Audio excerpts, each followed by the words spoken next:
सभी दर्शकों का बहुत बहुत स्वागत और अभिनंदन करता हूं मैं पंडित रविंद्र आर्य इस वेद पारायण यज्ञ में, जो प्रसारित होता है प्रतिदिन रात्रि को 9:30 से 10 बजे तक वेद प्रचार चैनल पर। आप सभी का बहुत बहुत स्वागत और अभिनंदन है। जैसा कि आप सब लोग जानते हैं, पिछले कुछ दिनों से हम ऋग्वेद के प्रथम मंडल के द्वितीय सूक्त के मंत्रों का पाठ और उसकी व्याख्या यहाँ पर किया करते हैं।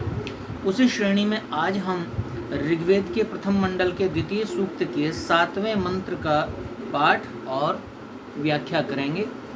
तो मेरा आप सब लोगों से निवेदन है कि वेद क्या है, वेद में क्या है, तो ये सब जानकारियाँ हम आपको यहाँ से देने का प्रयास करते हैं और वेदों से संबंधित आपके जो प्रश्न होते हैं, जो शंकाएं होती हैं, अपने सामर्थ्य के अनुसार उनका उत्तर देने का भी प्रयास करते हैं।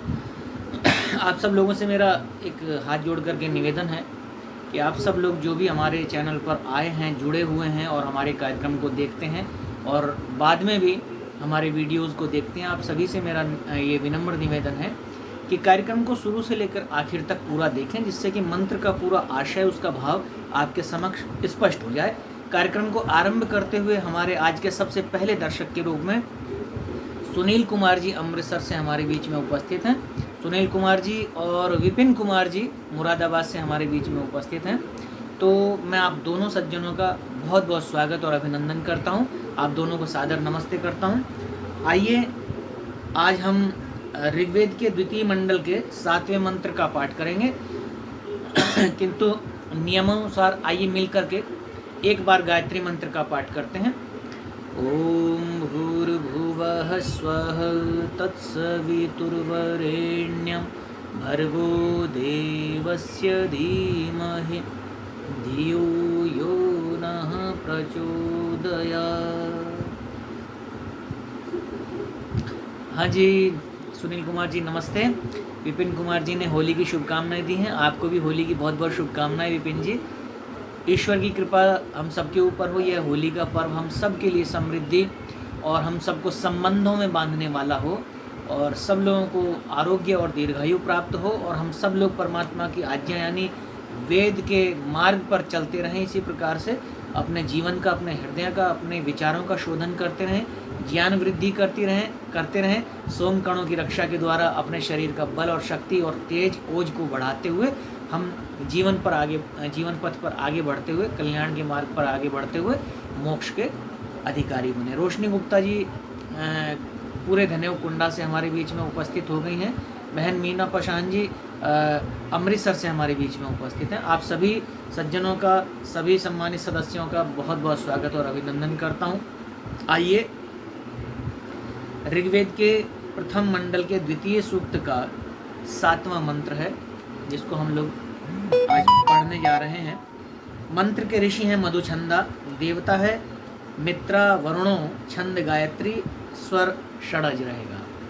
रोशनी गुप्ता जी ने होली पर्व की हार्दिक शुभकामनाएं दी हैं। बहन जी बहुत बहुत धन्यवाद और बहुत बहुत शुभकामनाएं आप सभी को परिवार सहित होली पर्व की वेद प्रचार चैनल और हमारे परिवार की ओर से बहुत बहुत धन्यवाद। मंत्र है ओम मित्रं हुवे पूतदक्षं वरुणं च ऋषादसं धियं घृताचिं साधन्ता। रुचिका पांडे जी कुंडा प्रतापगढ़ से हमारे बीच में है। अनिकेत पाषाण जी अमृतसर से हमारे बीच में आ चुके हैं। आप सभी सज्जनों का बहुत बहुत स्वागत करता हूं, बहुत बहुत अभिनंदन करता हूं। आइए वेद मंत्र से जुड़ते हैं। बहुत बहुत आपको भी शुभकामनाएं रुचिका जी, बहुत बहुत धन्यवाद आपका। मित्रम, सबसे पहला शब्द आया है मंत्र में मित्रम। मित्रम का अर्थ दिया है स्नेह के देवता। वास्तव में मित्र जो होता है वही होता है जो हमसे वास्तविक स्नेह करता है। ऐसे दिखावे के मित्र तो संसार में बहुत होते हैं और जो दिखावे का मित्र होता है और अंदर से शत्रुता का भाव रखता है, पीठ पीछे विश्वासघात करता है, ऐसे लोगों के लिए आचार्य चाणक्य एक उपमा देते हैं और वो कहते हैं ऐसे लोग मित्र नहीं हैं, अपितु वो इस प्रकार के लोग हुआ करते हैं कि जैसे किसी घड़े के अंदर जहर भरा हुआ हो और उस घड़े के मुंह पर मक्खन लगा हुआ हो। पयोमुख विषुकुंभकम। आचार्य चाणक्य कहते हैं ऐसे लोग ऐसे घड़े की तरह हैं जिसके मुंह पर मक्खन लगा है लेकिन उसके अंदर जहर भरा हुआ है। लेकिन ये वेद मंत्र कहता है मित्र ऐसा नहीं होता, उसको मित्र नहीं कहते। मित्र किसको कहते हैं? वेद मंत्र कहता है स्नेह के देवता को। मित्रम हुए, मंत्र कहता है मित्रम हुए, यानी स्नेह के देवता को मैं पुकारता हूं। अर्थात मैं यह आराधना करता हूं कि मेरे हृदय में मित्र का निवास हो। अच्छा, अब तो आप समझ ही गए होंगे, कुछ कुछ स्पष्ट हो गया है कि इस मंत्र में स्नेह का देवता और मित्र किसको कहा गया है। मैं यह आराधना करता हूँ कि मेरे हृदय में मित्र का वास हो, अर्थात सदा स्नेह की भावना से मैं भी, मतलब हम जो दूसरों से अपेक्षा कर रहे हैं वो हम पर भी लागू होता है, वही नियम, वही मर्यादाएं हम पर भी लागू होती हैं। वो कहा ना, आत्मनः प्रतिकूलानि परेशान न समाचरे। धर्म की व्याख्या करते हुए कहा आत्मनः प्रतिकूलानि, जो हम अपने प्रतिकूल मानते हैं, जो हम अपने लिए नहीं चाहते, परेशान न समाचरेत, वही व्यवहार वही रीति हमें दूसरों के साथ भी नहीं करनी चाहिए। तो यदि हम चाहते हैं कि दूसरे हमारे मित्र बने और वो अपने हृदय में हमारे प्रति स्नेह रखें, तो इस मंत्र में कहा गया है अर्थात सदा स्नेह की भावना से मैं भी सभी के साथ प्रेम से बरतने वाला बनूं। मैं चाहता हूं कि सब लोग मेरे से प्रेम से व्यवहार करें, सब लोग मेरे प्रति अपने हृदय में स्नेह रखें, स्नेह का भाव रखें, अपनापन रखें। तो ये शुरुआत मुझे करनी चाहिए। वो कहते हैं कि एक बार ना एक किसी को चश्मा दे दिया गया, तो लाल, जैसे मेले में देखा होगा आपने, कभी कभी बच्चे खरीद लेते हैं, वो लाल कलर के शीशे लगे होते हैं, किसी में नीले रंग के होते हैं। तो होता क्या है, अभय पांडे जी, सादर नमस्ते आचार्य। हाँ जी नमस्ते, बहुत बहुत स्वागत है आपका हमारे कार्यक्रम में। तो मैं कह रहा था यदि आप लाल चश्मा लगा के देखेंगे तो सारी दुनिया लाल ही लाल दिखेगी, नीला चश्मा लगा के देखेंगे तो नीली ही नीली दिखेगी। इसी प्रकार से वो बोले, एक सूक्ति है, जैसी दृष्टि वैसी सृष्टि। हमारी जैसी दृष्टि होती है वैसी हमको सृष्टि दिखाई देती है। किसी को पानी का गिलास आधा खाली दिखाई देता है, किसी को आधा भरा हुआ दिखाई देता है। तो ये हमारे जो विज़न है, हमारा जो दृष्टिकोण है, ये उसके ऊपर डिपेंड करता है कि हम किस दृष्टि से, किस दृष्टिकोण से हम किसी चीज़ को, किसी व्यक्ति को देखते हैं। तो कहा स्नेह की भावना से मैं भी सभी के प्रति प्रेम से वर्तने वाला बनूं। आपको एक उदाहरण देता हूं, और बड़ा सुंदर उदाहरण है, बड़ा सरल उदाहरण है। कहते हैं एक बार एक कुत्ता वो एक ऐसे भवन में घुस गया जिस भवन में चारों तरफ शीशे लगे हुए थे, आईने लगे हुए थे। आप लोग कभी जिम जाते हैं, पहले अखाड़े अलग हुआ करते थे, आजकल के तो जिम है, व्यायामशालाएं हैं, उनमें चारों तरफ शीशे लगा के रखते हैं जिससे कि वहाँ जाने वाले लोग व्यायाम करते हुए स्वयं को देख सकें और आत्मसंतुष्टि का अनुभव कर सकें कि हाँ मैं पहलवान बन रहा हूँ। ये भावना भी एक सकारात्मक भावना होती है और ये कार्य करती है, रिजल्ट आता है, इसीलिए वो लोग शीशा लगा करके रखते हैं। तो कहते हैं ऐसे भवन में जहाँ चारों तरफ अनेक शीशे लगे हुए थे, सैकड़ों शीशे लगे हुए थे, ऐसे किसी भवन में एक कुत्ता घुस गया। अब हुआ क्या, जैसे ही वो कुत्ता उसमें घुसा तो उस कुत्ते ने जैसे ही अंदर प्रवेश किया तो उसे अपने चारों तरफ सैकड़ों कुत्ते दिखाई देने लगे। अब वो जो कुत्ते की आदत होती है, वो अपनी बिरादरी को देख करके वो भौंकना शुरू कर देते हैं। उस बेचारे ने शीशा कभी देखा नहीं था, उसे पता नहीं था कि ये मेरा ही प्रतिबिंब है। उसने सोचा तू आज सैकड़ों कुत्तों के बीच में घिर गया है। तो उसने क्या काम किया, उसने पहले तो दादागिरी दिखाई, उसने भौंकना शुरू कर दिया। जब भौंकना शुरू किया और उसी की आवाज़ चारों तरफ से गूंज करके सुनाई देने लगी और कुत्तों का भौंकते हुए प्रतिबिंब दिखाई देने लगा, तो वो बेचारा डर गया। उसने देखा कि भाई मैं तो गलत फंस गया, आज मैं अकेला इधर भौंकने वाला और मुझे चारों तरफ से सैकड़ों कुत्तों ने घेर रखा और मेरे ऊपर भौंक भी रहे हैं। अब उसने क्या काम किया, जब वो घबराया तो उसने जो है पूंछ अपने पैरों में घुसेड़ ली। तो जैसे इसने किया वैसे ही वो प्रतिबिंब में हो गया। अब इसने देखा फिर से कि भाई ये तो मामला कुछ और है, जैसे मैं कर रहा हूँ वैसे ये कर रहे हैं, चलो इनसे सुलह करता हूँ, इनको अपना मित्र बना लेता हूँ। तो इसने क्या काम किया, जैसे पूंछ हिलानी शुरू कर दी, तो वो जितने भी कुत्ते चारों तरफ दिख रहे थे उन्होंने भी पूंछ हिलाने शुरू कर दी। अच्छा, गौरव राजपूत जी बहुत बहुत स्वागत है, अभिनंदन आपका कार्यक्रम में। तो मैं कह रहा हूँ कि यदि मुझे दूसरों से स्नेह चाहिए, दूसरों से सम्मान चाहिए, दूसरों से प्रेम चाहिए, तो सर्वप्रथम मुझे अपने हृदय में दूसरों के प्रति स्नेह की भावना उत्पन्न करनी चाहिए और सबसे प्रेम से बरतना चाहिए, तब मुझे भी सबसे स्नेह और प्रेम मिलेगा। आगे वेद कहता है, यह स्नेह की भावना वह है जो कि पूतदक्षम, हमारे बलों को पवित्र करने वाली है, हमारे बलों को पवित्र करने वाली है। स्नेह की भावना होने पर भोजन से उत्तम रस आदि धातुओं का निर्माण होता है, इस प्रकार बल की वृद्धि होती है। आप अगर नहीं समझे तो मैं इसको एक्सप्लेन कर रहा हूँ, समझा देता हूँ। देखिए, वेद कहता है पूतदक्षम, हमारे बलों को पवित्र करने वाली है।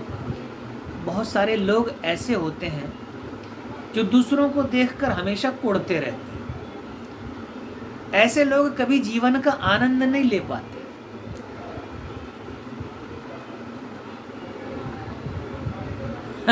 धन्यवाद विपिन कुमार जी, आपका स्वागत है। श्यामलाल जी बहुत बहुत धन्यवाद, बहुत बहुत अभिनंदन और स्वागत करता हूँ। बहुत सारे लोग संसार में ऐसे होते हैं जो सामने वाले की केवल बुराइयां, उसके दोषों को ही देखते हैं और धीरे धीरे यही उनका स्वभाव बन जाता है। और फिर वो क्या करते हैं, वो सामने वाले के गुणों को नहीं देख पाते, उसके गुणों से कोई लाभ नहीं ले पाते, वो केवल उसके दोषों को देख करके कुढ़ते रहते हैं। तो ऐसे व्यक्ति जो प्रत्येक समय कुढ़ते रहते हैं, दूसरों को देखकर जलते रहते हैं।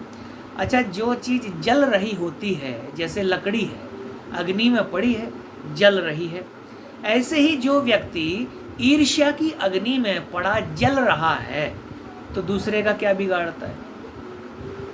अग्नि खा जाती है उसको।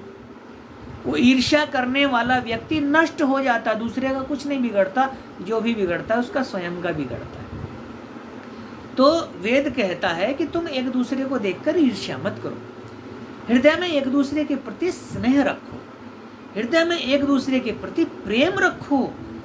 जब तुम सबसे प्रेम करोगे, अपने हृदय को शुद्ध और पवित्र रखोगे, तो उस समय तुम जो भी आहार करोगे, थोड़ा है चाहे जैसा भी है, सात्विक आहार है, जैसा भी उसको करोगे, उससे आपके शरीर में सप्त धातुओं का निर्माण अच्छी प्रकार से होगा। और इसके साथ जब वो अच्छी प्रकार से होगा तो आपके शरीर में बल बढ़ेगा। तो ये चीज़ है। और कोई व्यक्ति यदि कुढ़ रहा है, ईर्ष्या की आग में जल रहा है, उसको आप बादाम खिलाइए, उसको काजू खिलाइए, छुआरे, किशमिश, उसको सब चीज़ें खिलाइए, दूध पिलाइए, उसके शरीर को नहीं लगेगा, क्योंकि वो जो अंदर अग्नि जल रही है ना, उसके शरीर को जलाती रहती है। तो उसका शरीर कभी बढ़ेगा नहीं, पनपेगा नहीं, उसके शरीर में बल नहीं रहेगा। इसीलिए वेद कहता है, और ये चीज़ हम सबको गौर करने की है, ये ध्यान से सुनने की है, और इस पर अमल भी करना चाहिए, इस पर हमको आचरण भी करना चाहिए। जो व्यक्ति एक दूसरे को देख करके कुढ़ता है, आइए इस चीज़ को मैं आपको एक चीज़ से समझाता हूँ।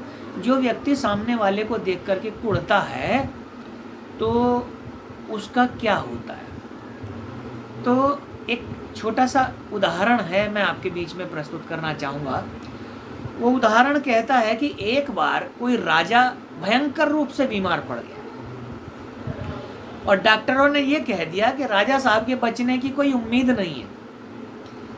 हम ये कह नहीं सकते कि 2 घंटे जिएंगे कि 2 दिन जिएंगे, पर अब ये बचेंगे नहीं, अब तो इनकी मृत्यु निश्चित है। जब ऐसा सुना तो उस नगर में एक लकड़ी का व्यापारी था। उसने ढेर सारा चंदन खरीद करके स्टॉक लगा लिया, क्योंकि उसने ऐसा सोचा कि जब राजा मरेगा तो उसको जलाने के लिए चंदन की लकड़ी चाहिएगी, तो मेरी चंदन की लकड़ी खूब बिकेगी और मुझे मुनाफा हो जाएगा। उसने चंदन की लकड़ी का स्टॉक तो लगा लिया, लेकिन ईश्वर की व्यवस्था से राजा के प्राण बच गए। किसी वैद्य की, कुशल चिकित्सक की दवाई लग गई और राजा ठीक होने लगे। अब जब राजा ठीक हो गए तो इसके बाद में क्या होता है कि राजा जब स्वस्थ हो गए तो वो अपने नगर में भ्रमण पर निकले, और जब भ्रमण पर निकले तो देखा, जब उस सेठ की दुकान के बाहर से निकले तो सेठ को जब पता चला कि राजा तो स्वस्थ हो गए, राजा के तो प्राण बच गए, तो सेठ राजा से कुढ़ने लगा, ईर्ष्या करने लगा कि अगर ये मर गया होता तो मेरी चंदन की लकड़ियां बिक जाती और मुझे मुनाफा हो जाता, लेकिन ये बच गया, मेरा चंदन का स्टॉक पड़ा पड़ा खराब हो रहा है। तो मैं आपके बीच में निवेदन कर रहा हूं,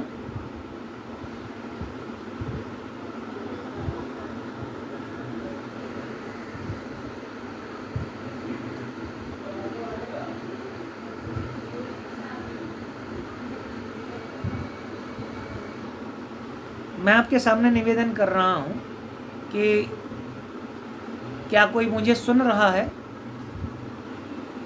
यदि आप लोग प्रसारण में कोई दिक्कत महसूस कर रहे हैं तो कृपया मुझे बताएं। चलिए, मैं इसको आज पूरा करूंगा, बीच में नहीं रोकूंगा। तो मैं आपके बीच में कह रहा था कि वो कुढ़ने लगा कि मेरा स्टॉक चंदन का जो भी पड़ा था वो सब खराब हो रहा है।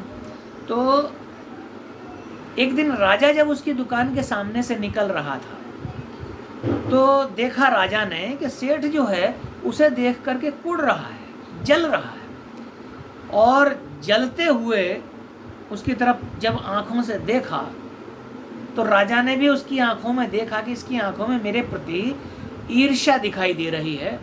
क्या कारण है इस ईर्ष्या का? अब जब देखा तो राजा के मन में भी उसके प्रति ईर्ष्या होने लगी। ये जो मन के संवेग होते हैं ये दूसरे हृदय तक पहुंच ही जाते हैं, और कहते हैं एक दो बार जब राजा ने इस प्रकार से देखा तो 2 दिन के बाद राजा ने उस सेठ को दरबार में बुला लिया, और बुला लिया तो पूछा, भाई एक बात बताओ, आपने आज तक मेरा कुछ नहीं बिगाड़ा, लेकिन पता नहीं क्यों मेरे मन में आपके प्रति ईर्ष्या की भाव उत्पन्न हो रही। मेरा ऐसा मन करता है कि मैं आपको फांसी दे दूं, जबकि आपने मेरा कुछ नहीं बिगाड़ा, और मैं समझ नहीं पा रहा कि मेरे हृदय में ये भाव, ऐसे भाव क्यों उत्पन्न हो रहे हैं। अब जब ये बात आई तो सेठ से पूछा कि तुम सच बताओ, क्या बात है, क्या तुम मुझसे ईर्ष्या करते हो? क्या तुम्हारे मन में भी मेरे प्रति ऐसे ही भाव आते हैं? अब जब ये सुना तो सेठ हाथ जोड़ करके बोला, महाराज यदि आप सच जानना चाहते हैं तो सच ये है कि आपकी मृत्यु का समाचार सुन करके मैंने बहुत सारा चंदन खरीद करके लगा लिया था, ताकि आपकी चिता जलाने के समय मेरा चंदन बिक जाए और मुझे कुछ धन की प्राप्ति हो जाए। लेकिन आप तो ठीक हो गए, मेरा चंदन का स्टॉक पड़ा पड़ा सड़ रहा है, और बस यही कारण है कि मेरे मन में आपके प्रति ईर्ष्या है, कि आपकी वजह से मेरा नुकसान हो गया। राजा समझ गए कि इसके हृदय में, इसके मन में मेरे प्रति जो विद्वेष है, जो द्वेष की भावना है, उसी के चलते, उसी कारण से मेरे हृदय में भी इसके प्रति द्वेष की भावना आ गई है। तो राजा ने तुरंत आदेश दिया कोषाध्यक्ष को कि इनको उचित मूल्य देकर इनका सारा चंदन खरीद लिया जाए, और वो सब चंदन की लकड़ियां जो हैं वो हमारे जो यज्ञ होता है प्रतिदिन, उस यज्ञ के लिए ला करके रख दी जाए। तो इस प्रकार से वेद कहता है, हमारे बलों को पवित्र करने वाली है स्नेह की भावना होने पर भोजन से उत्तम रस आदि धातुओं का निर्माण होता है, और जब उत्तम धातुओं का निर्माण होता है तो हमारे बल की वृद्धि होती है। और वरुणम, द्वेष निवारण के देवता को पुकारता हूँ, मैं प्रयत्न करता हूँ कि मेरे हृदय में किसी के प्रति द्वेष न हो, मेरे हृदय में किसी के प्रति द्वेष न हो। और कहा, अभी मैंने आपको जो उदाहरण, जो कहानी के द्वारा समझाने का प्रयास किया, यदि हमारे हृदय में, हमारे मन में किसी के प्रति हम द्वेष की भावना रखते हैं तो अपने आप उस व्यक्ति के हृदय में भी हमारे लिए द्वेष की भावना उत्पन्न हो जाती है। इसलिए हम भी किसी के प्रति द्वेष न रखें। और आगे कहा, यह वरुण देवता ऋषादसम, ऋष हिंसक, अद माने खा जाना। यह वरुण देवता क्या है? ये हिंसकों को खा जाने वाला है।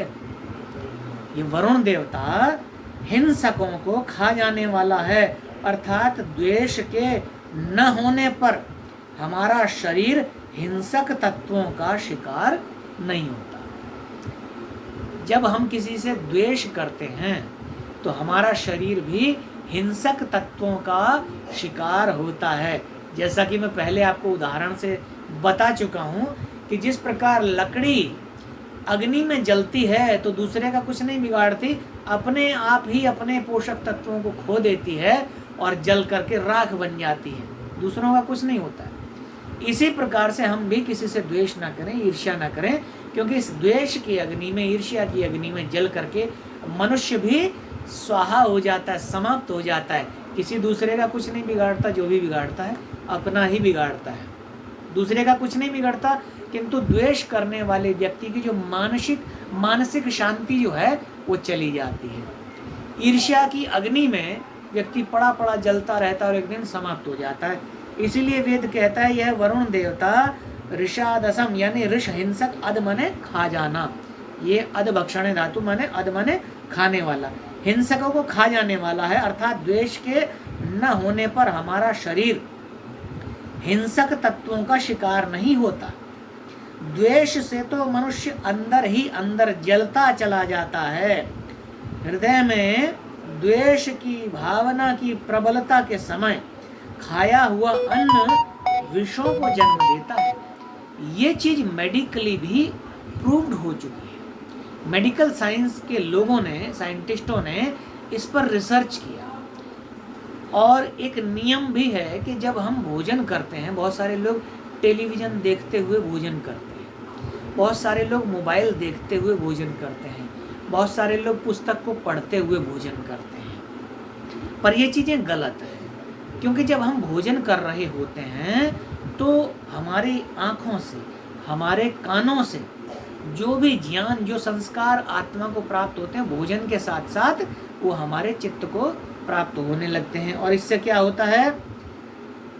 द्वेष की भावना की प्रबलता के समय खाया हुआ अन्न विषों को जन्म दे देता है। इस समय और इस परिस्थिति में जब हम भोजन करते हैं तो ये भोजन शरीर में बल उत्पन्न नहीं करता, इससे सप्त धातुओं का निर्माण भली भांति नहीं हो पाता, अपितु इससे क्या होता है? उस द्वेष भावना के चलते यह भोजन विषाक्त हो जाता है, विष मिश्रित हो जाता है, और यह शरीर में अनेक प्रकार के विषों को, अनेक प्रकार की बीमारियों को, शारीरिक रोग और मानसिक रोगों को भी जन्म देता है। इसलिए भोजन करते समय नकारात्मक सोच और उल्टी सीधी चीजें भोजन के साथ ग्रहण ना करें। इसीलिए कहा कि यह जो हृदय में द्वेष की भावना की प्रबलता के समय खाया हुआ अन्न विषों को जन्म देता है, न कि रक्त आदि धातुओं को। इसी दृष्टिकोण से प्रसन्न मन से भोजन करने का महत्व अति स्पष्ट है। भोजन जब करें तो प्रसन्न मन से करना चाहिए। बहुत सारे लोग जैसे भोजन आएगा ना सामने तो उसमें मीन मेख निकालने लगते हैं, इसमें नमक ज़्यादा है, इसमें मिर्च ज़्यादा है। तो भाई ये चीज़ भोजन बनाने वाले को बनाते समय ध्यान रखना चाहिए। अब तो जो बन गया सो बन गया, अब क्या किया जा सकता है। हाँ, यदि एक सीमा से ज़्यादा है, आपकी सहन सीमा के अंदर है, तो उसको प्रेम से प्रभु का धन्यवाद करते हो। मन्नपते अन्नस्य नो देहि अन्मी वस्त्र प्रप्रदातारम तारिशूर्जम नो देहि द्विपदे चतुष्पदे। परमात्मा से उस अन्न से ऊर्जा प्राप्त हो, उससे शक्ति प्राप्त हो, ऐसी कामना करते हुए श्रद्धापूर्वक उस भोजन को ग्रहण करना चाहिए।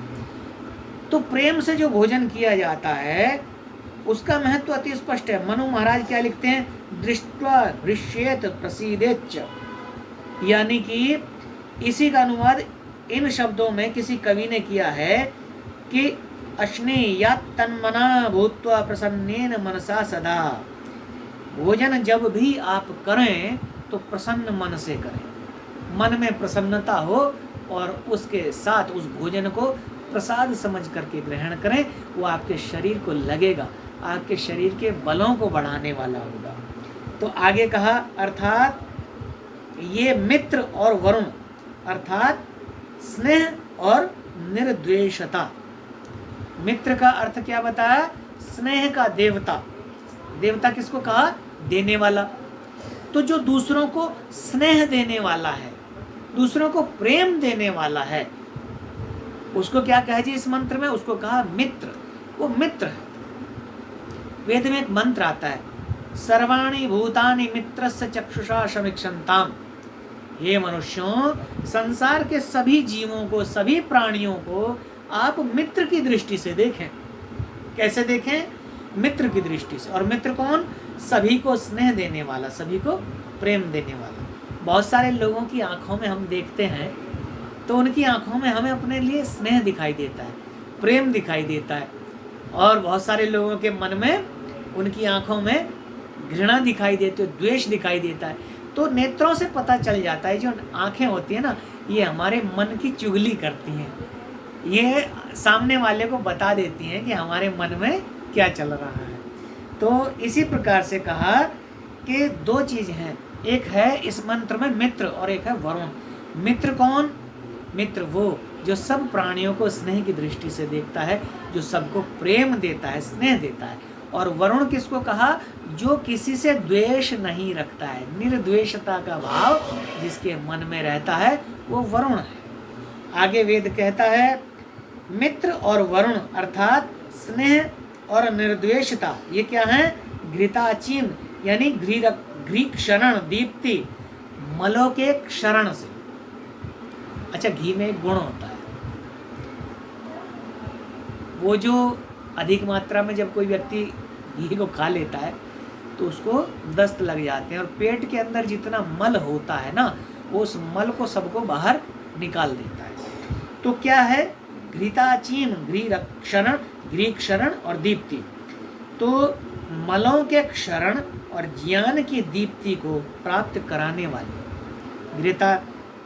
घृताचीन का मतलब मलों के क्षरण और ज्ञान की दीप्ति को प्राप्त कराने वाले धियम यानी ज्ञान पूर्वक कर्मों को साधनता यानी सिद्ध करते हैं, प्राप्त करते हैं। ये दो लोग कौन करते हैं जी प्राप्त? ये दो लोग। पहला तो मित्र। आज एक नई चीज इस मंत्र में हमको सीखने के लिए मिली कि हमको मित्र बनना है, और मित्र नाम का मित्र नहीं बनना है, हमको काम का मित्र बनना है। काम का मित्र कौन होता है जी?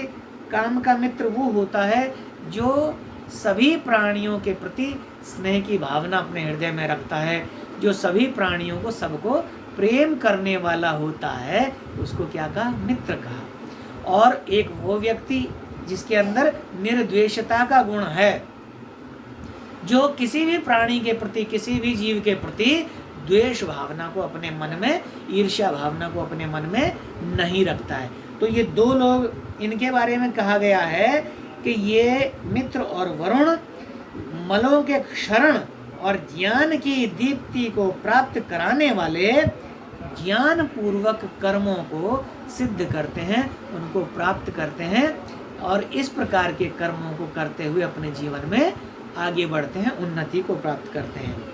आगे वेद कहता है स्नेह और निर्द्वेषता जहाँ हमारे शरीर के मलों के शोधन द्वारा शुद्ध और निरोग बनाते हैं, वहाँ ये दोनों देव दीप्ति के द्वारा मस्तिष्क को भी उज्ज्वल करते हैं।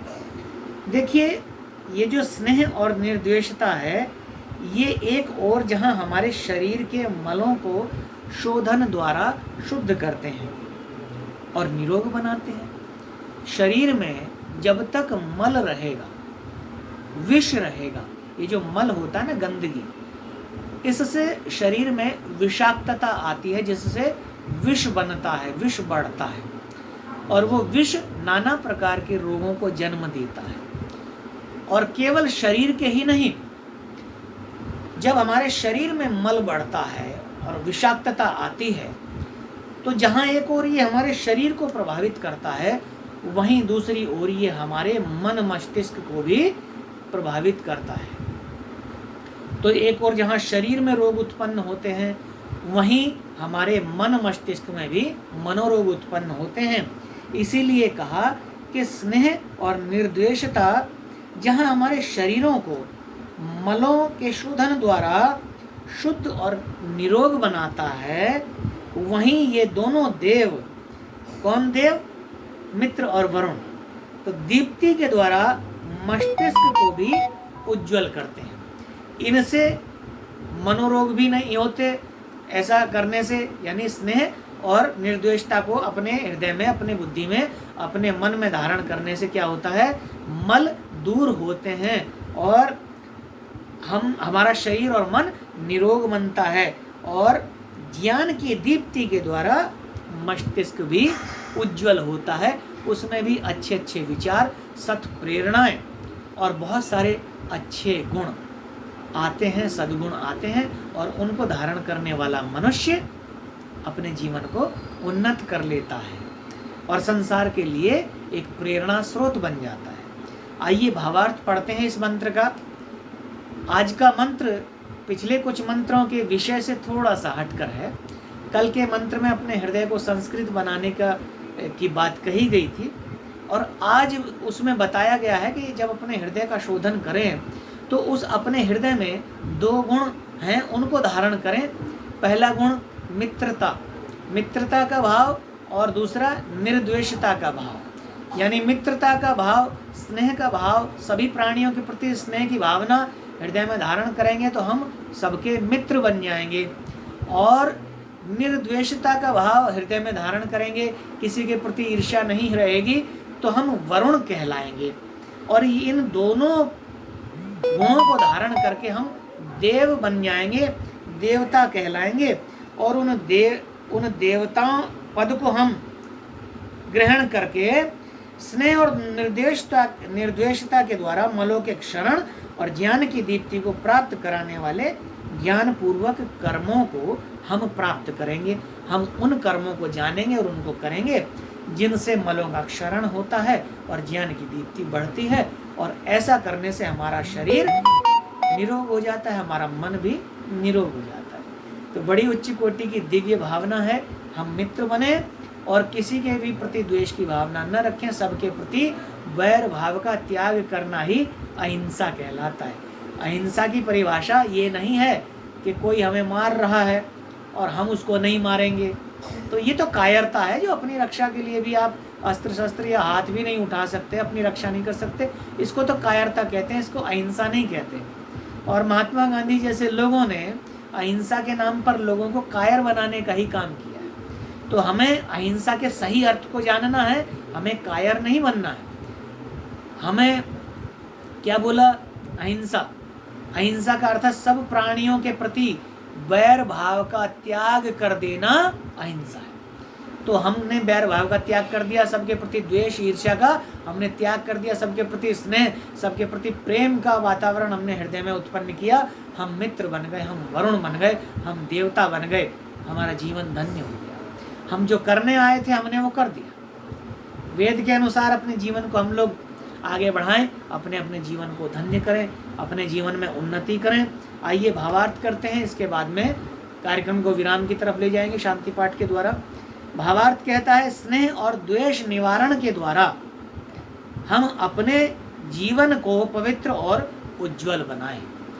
तो वेद के इस आदेश का पालन हम करें, हमारा जीवन उन्नत होगा। इन्हीं आशाओं के साथ आज का एक कार्यक्रम यहीं पर विराम दे रहे हैं। कल हम लोग ऋग्वेद के प्रथम मंडल के द्वितीय सूक्त के 8वें मंत्र का पाठ करेंगे, जिसमें ऋत का वर्धन करने की प्रेरणा दी गई है। तो आशा है कि आज के कार्यक्रम से हमें कुछ नई चीज़ें मिली होंगी। प्रसारण में व्यवधान आया, इस वजह से कुछ लोग हमारे साथ निरंतर नहीं जुड़ पा रहे हैं, लेकिन मैं ये पूरी वीडियो बना करके डाल रहा हूँ, जिस कारण से आप जो लोग भी बाद में इसको देख रहे हैं आप इसका लाभ लीजिए। अधिक से अधिक लोगों को चैनल से जोड़ने की कृपा करें, अधिक से अधिक लोगों को हमारे वीडियो शेयर करें जिससे वो भी इसका लाभ उठा सकें। आप सब ने मेरा सहयोग किया, मेरा साथ दिया। आज दोपहर बाद सायंकालीन यज्ञ में भी बहुत सारे लोग जुड़े थे हमारे साथ में, और इसी बीच हमारे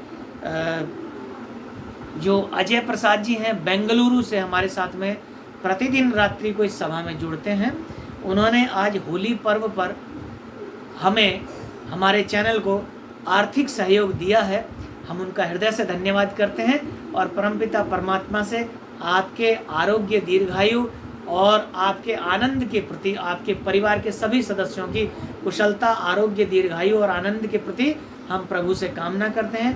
प्रभु की दया दृष्टि, कृपा दृष्टि आपके ऊपर सदा बनी रहे, ये हमारी शुभकामनाएं आपके प्रति। अजय प्रसाद जी, आप संसार में खूब यश को प्राप्त करें, चारों दिशाओं में आपका यश फैले, क्योंकि आपके जैसे लोग जो दानी महानुभाव, उदार मना जो होते हैं, वही हम लोगों का संबल होते हैं, हमारा आर्थिक सहयोग करते हैं। तो हम भी उत्साहपूर्वक इसी प्रकार अच्छे अच्छे कार्यों को आगे बढ़ाने में समर्थ सिद्ध होते हैं, सफल हो पाते हैं, आप लोगों की सेवा कर पाते हैं। तो अजय प्रसाद जी, मैं आपका एक बार फिर हृदय से धन्यवाद कर रहा हूँ आर्थिक सहयोग देने के लिए। आप सभी सज्जनों का जो हमारे साथ इस कार्यक्रम में उपस्थित हैं, आप सभी का बहुत बहुत धन्यवाद और आभार हमसे जुड़ने के लिए। और कल एक नए मंत्र के साथ रात्रि 9:30 बजे से 10 बजे तक मैं आपके बीच फिर उपस्थित होऊंगा वेद माता की लोरियां लेकर के। आइए शांति पाठ करते हैं और कार्यक्रम को विराम देते हैं। ओम द्यौ शांतिरंतरिक्षं शांति, पृथिवी शांतिरापः शांतिरोषधयः शांति, वनस्पतयः शांतिर्विश्वे देवाः शांतिर्ब्रह्म शांति, सर्वं शांतिः शांतिरेव शांतिः सामा शांतिरेरे। ओम शांति शांति शांति। आप सभी सज्जनों को सादर नमस्ते, सभी को शुभ रात्रि, नमस्ते जी।